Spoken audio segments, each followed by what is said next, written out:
आधुनिक हिंदी साहित्य से आज हम लोग कहानी के कुछ प्रश्न लेने वाले हैं जो आपके आगंतुक एग्ज़ाम्स में आपको देखने के लिए मिल सकते हैं। और ये क्वेश्चंस जो है, ये सभी प्रश्न आपके PYQ अन्य कॉम्पिटिटिव एग्ज़ाम से लिए गए हैं।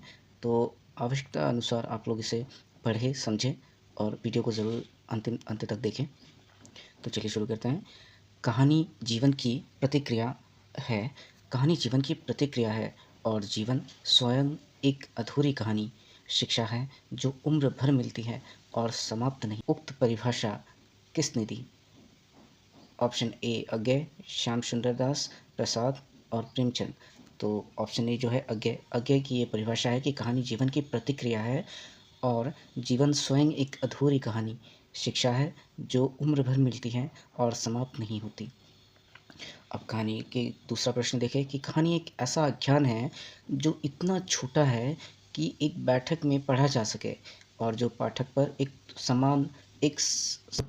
समान प्रभाव उत्पन्न करने के लिए लिखा गया हो। तो ये जो परिभाषा वो किसकी है? तो ऑप्शन नंबर ए श्याम सुंदर दास, बी हडसन, सी एडगर एलन पो और डी इनमें से कोई नहीं।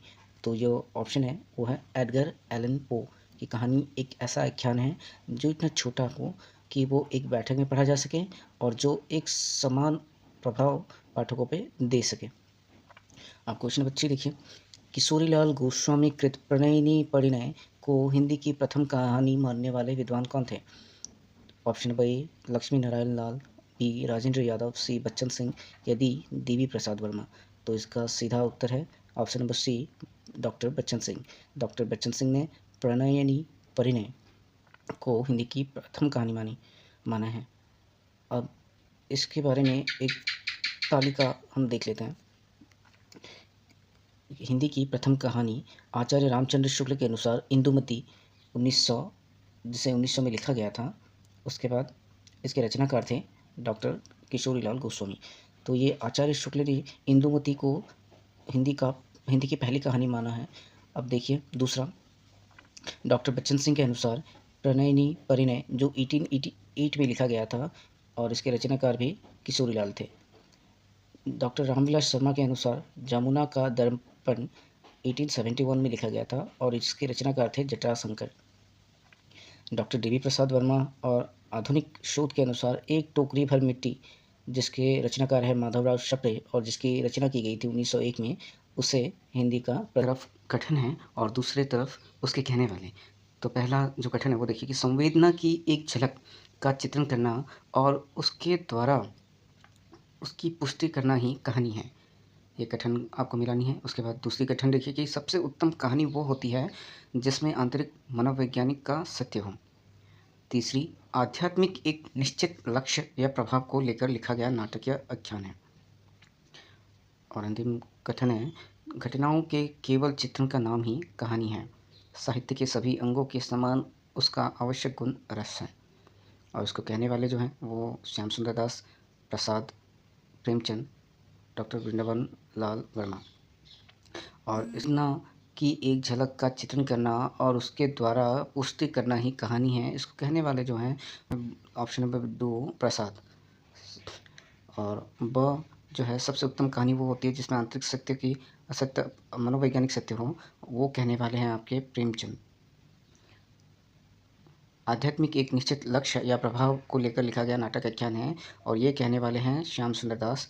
और अंतिम कथन जो है कि घटनाओं को केवल चित्रण करना ही कहानी है, साहित्य के सभी अंगों के समान उसका आवश्यक गुण रस है, ये कहने वाले आपके वृंदावन लाल वर्मा हैं।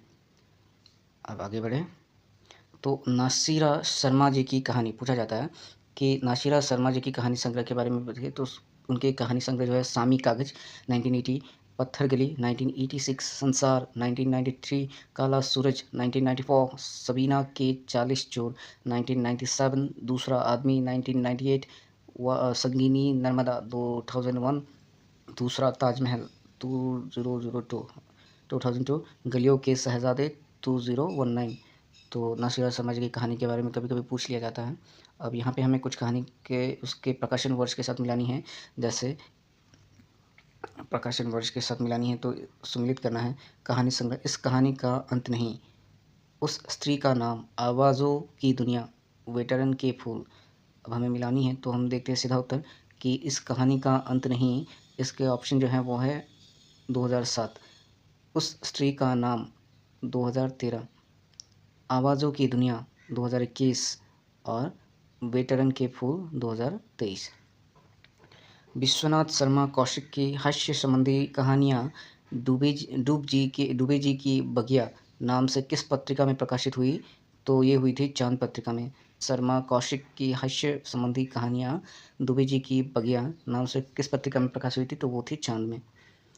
अब कौशिक जी की अन्य कहानी अगर हम देखें तो कल्प मंदिर, विशाला भाग, कल्लोल, प्रेम प्रतिमा, मणिमाला और उनकी चर्चित कहानियों में रक्षाबंधन, संकल्प आदि हैं।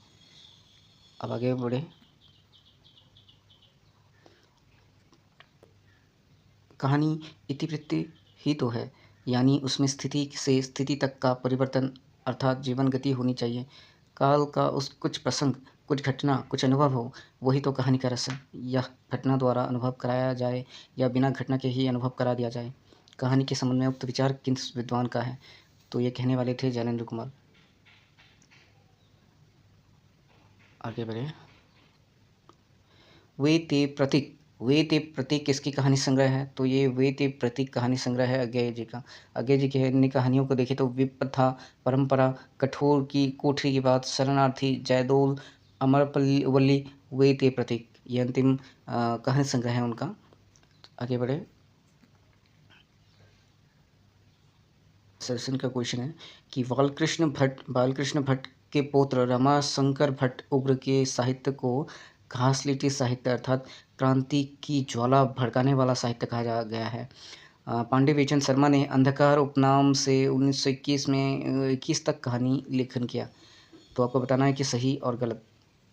तो इसमें कथन एक जो है वो और कथन एक और कथन दोनों ही सही हैं। बालकृष्ण भट्ट के पौत्र रमाशंकर भट्ट के साहित्य को घासलेटी साहित्य अर्थात क्रांति की ज्वाला भड़काने वाला साहित्य कहा जाता है और पांडे बेचन शर्मा ने अंधकार उपनाम से 1921 तक कहानी लेखन का कार्य किया। अब पांडे बेचन शर्मा जी के कहानी संग्रह अगर हम देखें तो उसमें चॉकलेट, 16 मंगला, दिमागिया इंसान, बलात्कार, चाकू के वार, निर्लज, तेजाब की आग, उग्र के हास्य, रत्नांजलि, रेशमी, पंजाब की महारानी आदि।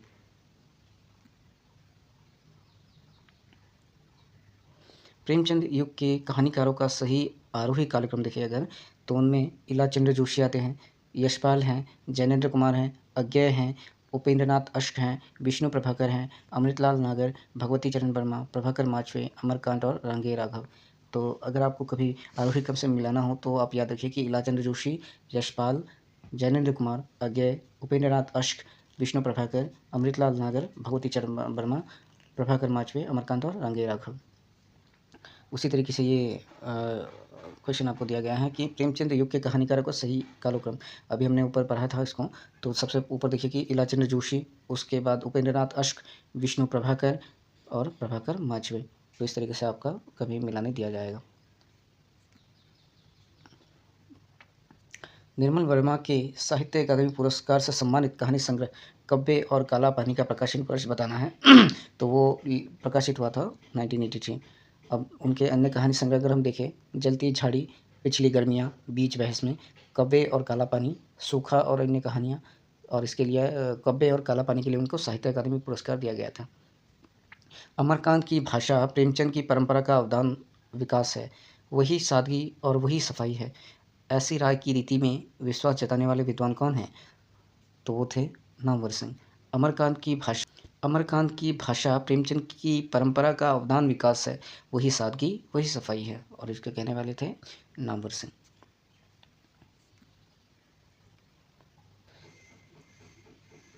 शेखर जोशी की कहानी संग्रह अगर देखें, कुसी का घटवार, साथ के लोग, हलवाहा, मेरा पहाड़, नौरंगी बीमार है, डोंगरी वाले, बच्चों का सपना, आदमी का आदर, बहुत इंपॉर्टेंट है। रविंद्र कालिया के कहानी संग्रह का सही आरोही क्रम देखें तो अगर तो उसमें काला रजिस्टर, गरीबी हटाओ, बांके लाल, जरा सी रोशनी। तो आपको ये ट्रिक के माध्यम से अगर समझ आए तो आप लोग इसे पढ़ के याद रखें कि काला